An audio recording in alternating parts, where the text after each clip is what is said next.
Boa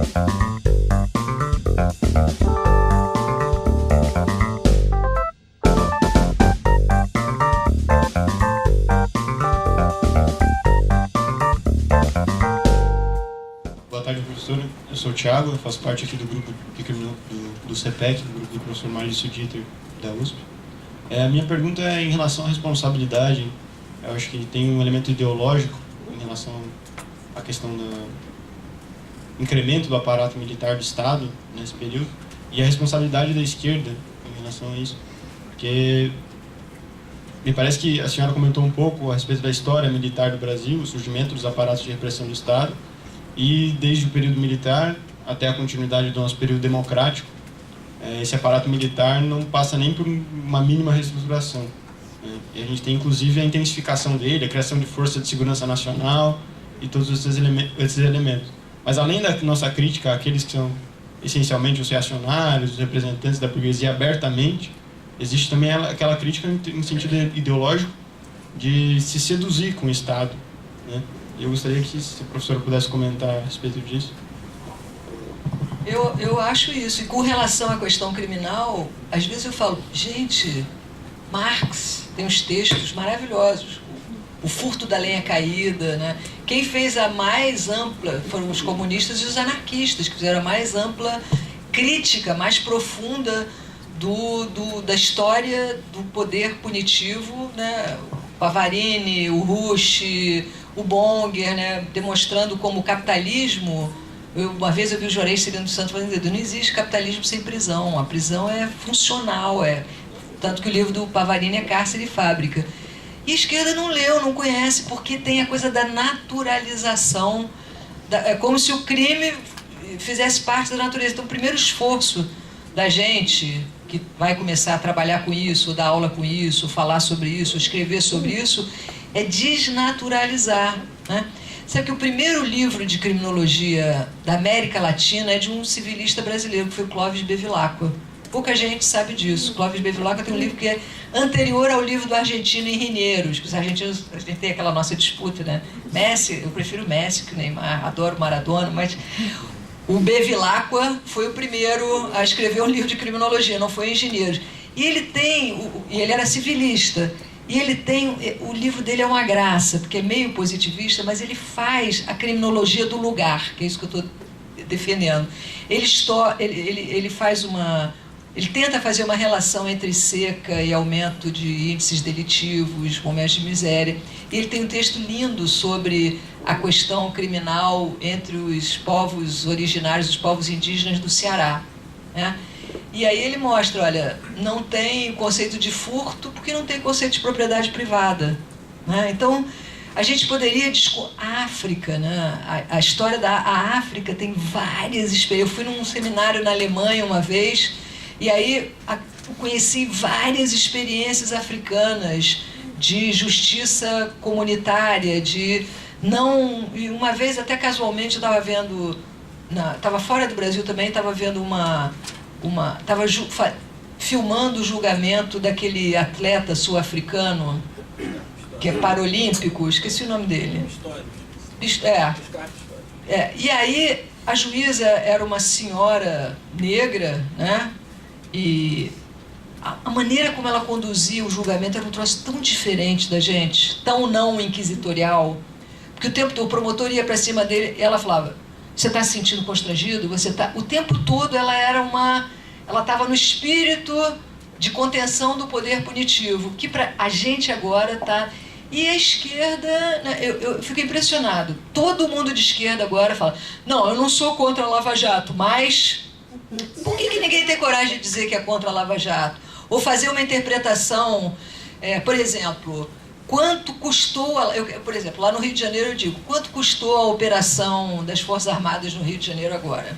Salvava o Hospital Pedro Ernesto, que é um hospital maravilhoso ligado ao ER. O povo do Rio de Janeiro talvez fosse sentir mais seguro com o Hospital Pedro Ernesto funcionando, mas ninguém tem coragem de ir contra o vídeo, né? A grande, porque para você se eleger, você tem que falar o que todo mundo acha e tal, né? Então por isso que os políticos que encaram agora, para o PT é tarde demais, porque o PT também perdeu a oportunidade de se contrapor ao poder punitivo. Olha como é interessante.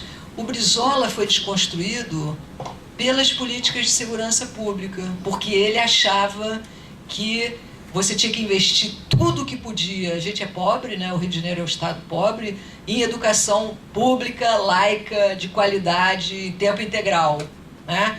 E que você, ao mesmo tempo, todo o cuidado com o trabalho do policial, com as retaguardas do policial, com a família do policial, que, vamos dizer, o Estado social poderia dar. Mas ele foi destruído. E aí começa, toda a esquerda fala, não, o problema é que a esquerda não tem política de segurança pública. Tem um texto do Nilo maravilhoso, sou suspeita, eu sei, que se chama Criminologia sem Segurança.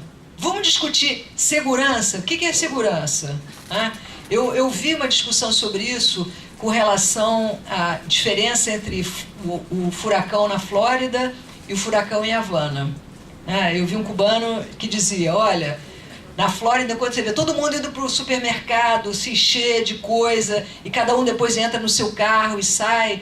Em Cuba tem com todos os problemas, não idolatro Cuba, eu conheço os problemas que tem e tal, mas essas redes, né, então eu acho que falta a esquerda, aí as pessoas aderem àquilo que não tem coragem de dizer, olha, eu sou contra o PP. Eu me lembro o que eu apanhei quando eu era. Todo mundo era a favor da UPP. Não vou nem falar, deputado com cartaz embaixo do alemão. UPP, por favor. Agora fala que é. Não vou falar o nome que. Mas tem. Eu já estou numa. Não vou falar não. Eu estou numa fase que hoje em dia a gente está numa regressão tão grande, né? Eu acho que essa direita raivosa, ela cresceu tanto que eu já estou mais boazinha do que eu. Antigamente eu falaria o nome dos sociólogos, mas não vem ao caso, né? Nomear, personalizar, punir, não é individual, mas é essa coisa. Eu me lembro que quando teve até uma senadora daqui, que era do PT daqui na época, já saiu, não vou falar o nome também, mas que ela dizia, o problema da esquerda é que a esquerda não tem política de segurança. E o querido, um dos maiores intelectuais brasileiros, que era o Joel Rufino dos Santos, negro também, se ele fosse um país melhor, esse cara, em vez de estar Roberto Marinho, Sarney, Merval Pereira na Academia Brasileira de Letras, Joel Rufino, como o Milton Santos, era um maior intelectual, ele dizia, um governo democrático não tem que ter uma política de segurança, tem que ter uma política de direitos, né? E o Alessandro Barata dizia isso, não é o direito à segurança, é a segurança dos direitos. Aí o Nilo, nesse texto dele que chama Criminologia sem Segurança, ele faz uma desconstrução do conceito de segurança. Aí mostra medidas de segurança, segurança nacional, como é que a segurança evoca, né? E aí as pessoas não têm coragem de dizer aquilo que levou o Brizola a sair atrás do Enéas na eleição presidencial, que é não sucumbir à opinião pública manipulada, né? Porque tem uma... Então eu acho que é estudar, ler. Pô, não falta autores, se é de esquerda, marxista, tem muito tem marxista abolicionista, o Mathisen, né? Aliás, eu não conheço nenhum discurso mais radical do que o Pachucanes. O Pachucanes diz que o direito penal é da burguesia. E quanto tempo a esquerda quer produzir um direito penal de esquerda, políticas de segurança de esquerda. E as derrotas são boas, porque elas te liberam de defender o sistema penal na União Soviética, em Cuba, onde a Coreia do Norte é uma espécie de caricatura, né? Parece que é sacanagem com a gente botar aquilo é o último país comunista, mas existe material maravilhoso, mas não, a gente vai naquela pautinha, não, fazer formação de direitos humanos para a polícia, o que deve ter se gastado disso nos últimos anos, né? Até mesmo o conceito de direitos humanos, eu acho que é uma coisa que a gente tinha que um dia parar, porque o Iraque foi invadido por causa dos direitos humanos. Até discurso feminista. Não, as mulheres, vamos salvar as mulheres. Quem disse? Que olhar é esse? Que olha o mundo inteiro, uma civilização inteira, Quem é no Brasil que pode dizer que os gays no Brasil são mais respeitados, ou as mulheres, do que num lugar islâmico? O Brasil é o país que mais mata gay no mundo. Muito mais que o Irã, que a China, que a Rússia, né? Então, eu acho que material não falta, e não falta a realidade. Falta coragem. Mas também a questão criminal é tão, assim, ela é tão inculcada, né, que poucos, né? E certamente os poucos que entendem não se elegem também, porque é difícil, né? Você não tem, por exemplo, um discurso eleitoral em defesa da população encarcerada e dos seus familiares, que é um eleitorado enorme. Eu não conheço. Eu me lembro que lá no Rio teve um que imediatamente era o candidato do narcotráfico. Ele era de uma região pobre mesmo e tal, então, que já é espacializada e classificada como da facção tal, porque olha que captura que é isso, né? Você pegar bairros inteiros e dizer é disso, é daquilo, e, né, as pessoas incorporam aquilo e são obrigadas a incorporar. Então eu acho que é falta de reflexão, porque tudo também é muito rápido, né? Por isso que eu acho que o Facebook também é um pouco assustador por causa disso. Eu não tenho Facebook ainda, não pretendo ter, porque dá muito trabalho, vou perder tempo. Eu prefiro ler um bom livro, ver um bom filme, e também isso, né? A gente conseguir sair e olhar. Eu digo para os meus alunos do direito, se for para o tribunal, acho difícil não ir, né? Porque o poder é a favor de ir, os alunos, nós estamos resistindo. Mas eu digo, a UERJ fica em frente à Mangueira, o Morro da Mangueira. Eu falo, cara, tira o olho. É lógico que não pode ter que saber o Código Penal, senão também não solta ninguém. Não o poder está ali. Mas tira o olhinho daqui um pouquinho e olha para a Mangueira. Olha, vai, conhece uma prisão, né, para você falar disso, né? Então eu acho que falta isso. Eu acho que qual candidato, qual político, são muito poucos e apanham na hora da campanha por causa disso. Defensor de bandido. Tem um seminário amanhã lá no Ministério Público do Rio, que é desencarceramento mata, bandidolatria, né? Então eu acho que falta conhecimento mesmo. Por isso que muitas vezes quando eu vou dar aula, eu faço uma regressão histórica enorme, porque senão é difícil de entender para quem é fora do métier, mesmo para o pessoal de direito, né? Eu dei uma vez um curso no Ministério Público, só me chamaram uma vez, lá no Rio de Janeiro. Mas foi uma experiência maravilhosa, era uma turma enorme, e era um Galvão, Fernando Galvão, que é um cara incrível, né, lá do Ministério Público, que ele montou o curso, me chamou, eu falei, você está me chamando mesmo, ou é a Vera Malaguti certa? Porque eu tenho uma tia chamada Vera Malaguti, já está velhinha, que é professora e tal. Velha, udenista, querida, minha tia e tal, mas eu falei, será que... não, é isso mesmo e tal. E aí eu pensei, como é que eu vou entrar ali? E eu fiquei muito impressionada, porque era uma turma grande, de 40, e eu descobri como a polícia, que a policização, o Ministério Público foi muito policizado, ela produz um sofrimento muito grande, né? E ela produz as doenças, né, do trabalho do policial. E no começo eles estavam, assim, eles sabiam, tinham me fichado todinha, né, e tal. E sempre assim, e o abolicionismo, professor? Que o abolicionismo é assim, um monte de maluco dizendo, abre a prisão, abre, né, e tal.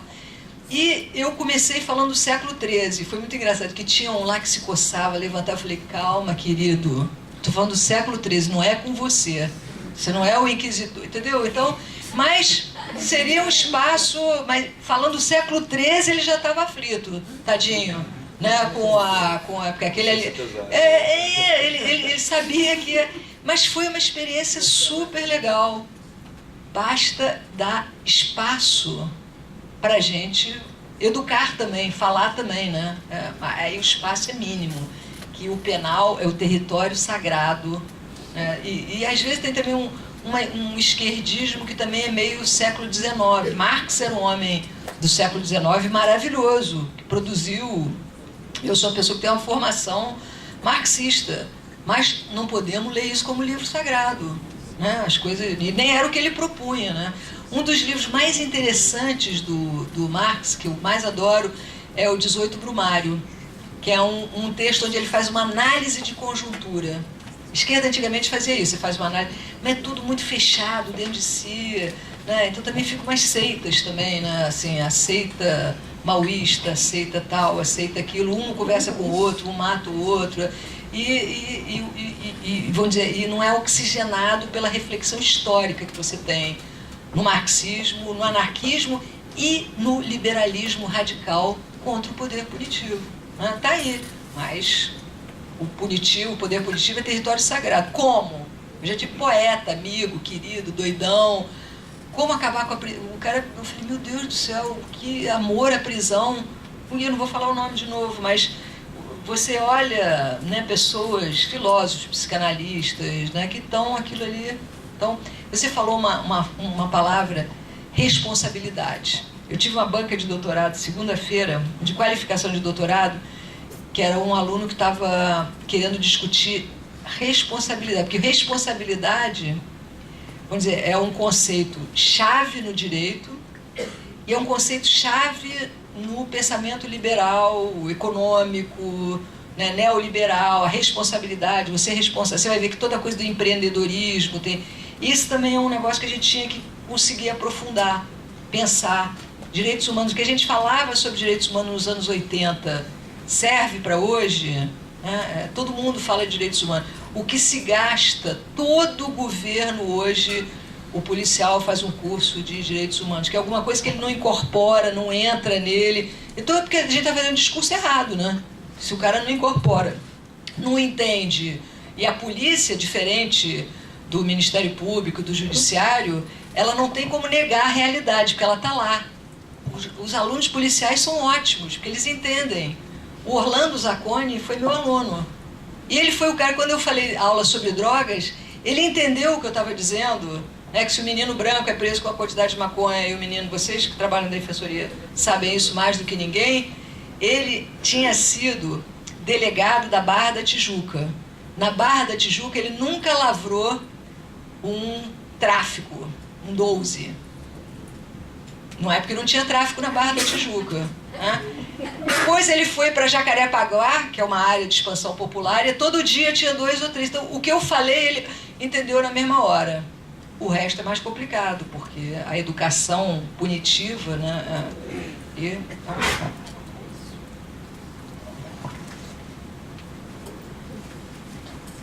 São 3 perguntas objetivas. Obrigado. São 3 perguntas objetivas, professor. Por que a senhora, gostaria de saber a opinião da senhora sobre por que é tão difícil que a esquerda entenda que, sem querer ser pretensioso, mas sem querer pautar a esquerda, né? Por que não incorpora essa crítica à policização? O aspecto da militarização encontra eco nas esquerdas, mas a questão da policização não observo, pelo menos, muita crítica à policização. Uma outra questão é sobre a Venezuela. A senhora até, pelo que eu soube, esteve na Venezuela em 2012, salvo engano, em setembro de 2012. Por que, apesar de todas as eventuais críticas que nós possamos ter à Revolução Bolivariana e tal, mas apesar de todo o veso anti-imperialista do presidente Chávez e até do presidente Maduro, em relação à política de drogas, parece que não encontra eco essa crítica ao proibicionismo na Venezuela, né? E a terceira questão é sobre o filme Central, se a senhora já teve a oportunidade de assistir. É um filme de 2 diretores gaúchos que tratam de como as ditas facções criminosas controlariam parte do presídio central de Porto Alegre e tal, a meu ver, com um aspecto demonizador, digamos assim. Obrigado. Com essa encerramos, que já está quase meio-dia e amanhã continuamos. Olha, por que... Eu tinha um amigo que dizia, olha, eu acho que por que a esquerda é mais para Freud que para Marx? Né? Temos que entender o que aconteceu. Eu tive uma surpresa na Venezuela. Quando eu fui à Venezuela, eu fui para um encontro de criminólogos críticos latino-americanos pelo pessoal que coordenava a área de segurança pública do governo do Chávez. E eu tinha uma certa... Eu não fui assim achando que eu ia... E encontrei pessoas, as pessoas que faziam o projeto eram pessoas maravilhosas, não punitivas, críticos. E foi engraçado porque a maioria dos criminólogos críticos que tinha a boa polícia, os direitos humanos, a prisão legal, como é que a gente vai fazer, a polícia, todo esse cardápiozinho chato que já era, que a esquerda traz. Então vamos fazer. Aí veio o sociólogo. Sociólogo, tinha um velhinho já, o Brizola brincava que todo mundo dizia: governador, o Brizola, você não tem plano de governo? Ele falou: ora, se eu quisesse eu pedia. Aí falava de um velho sociólogo, que eu não vou falar o nome, eu pedia para ele que ele entrega até por quilo. Porque política de segurança pública, vem um cara aqui, vai escrever, olha, aí você faz isso, faz aquilo. Políticas você constrói junto, coletivamente, se você quiser fazer uma coisa democrática, né? Então, na Venezuela que eu conheci, e o Chaves não era, eles diziam, ele não é, eu não conheci ele, mas não era mano dura, né? Então, tudo que a gente recebe de informação pela Venezuela desconta 80% do que a gente está trazendo, né? Agora, eu acho que sobre política criminal de drogas, a América Latina, nesse ciclo que está acabando, né? No Brasil já acabou, na Argentina já acabou, Venezuela está lá lutando, lá vai ser difícil, porque lá o povo está organizado, armado, e as forças armadas ainda estão, né, com esse lado. É complexo a coisa lá, é muito dura, é uma coisa muito complexa. Mas mesmo Morales avançou um pouquinho. A Colômbia, desde os anos 90, tem uma política de drogas que você pode ter para uso próprio 5 gramas de cocaína e 30 gramas de maconha, se não me engano. Mas desde os anos 90. Né? Eu tive também em Medellín. Né? Então, acho que a gente avançou pouco, acho que a gente tinha que ter... O Brasil foi o que menos avançou nesse ciclo de governos de esquerda, populares. Foi o pior. Quando você ouve esse pessoal falando, dói, para mim dói. Ai, meu Deus do céu, o que é isso e tal. E qual era a terceira pergunta? Sobre o filme. Não vi o filme, mas pois nós temos que ver nós temos que trabalhar, né, toda organização, toda, entre aspas, facção, começa com uma organização de resistência dos presos. A prisão é que produz as facções. As facções são frutos da prisão. Uma vez, há muitos anos atrás, teve uma entrevista na Caros Amigos com os promotores, que eram os promotores do PCC, e aí um deles falava, não me lembro do nome, mas eu me lembro que os líderes do PCC todos entraram para a prisão por pequenos delitos. Nenhum deles entrou como o grande... E ali, né, então, é isso que a prisão produz. Né? E, como as igrejas evangélicas, elas produzem maneiras de sustentar os familiares que estão do lado de fora, né, bolsas família, como é que chama? O jumbo. É bonito? Não é bonito. É revolucionário? É transformador? Não é. Mas nós vamos usar a mesma interpretação disso que o pensamento conservador, né? E aí os filmes... Tem outros filmes maneiros, esse eu não vi ainda não. Esses filmes eu prefiro nem ver, que vai me irritar tanto, igual Tropa de Elite eu não aguento. Você já tentei ver várias vezes, eu não aguento. A 2, então, que é politicamente correta, mas essa eu não aguento. Então, gente, vamos terminar por aqui, a professora está cansada. Amanhã, na mesma bate-hora, e outro bate-local na USP. Aí vamos trabalhar um pouquinho metodologia, e aí tudo que vocês lembrarem de perguntar, amanhã. Obrigada.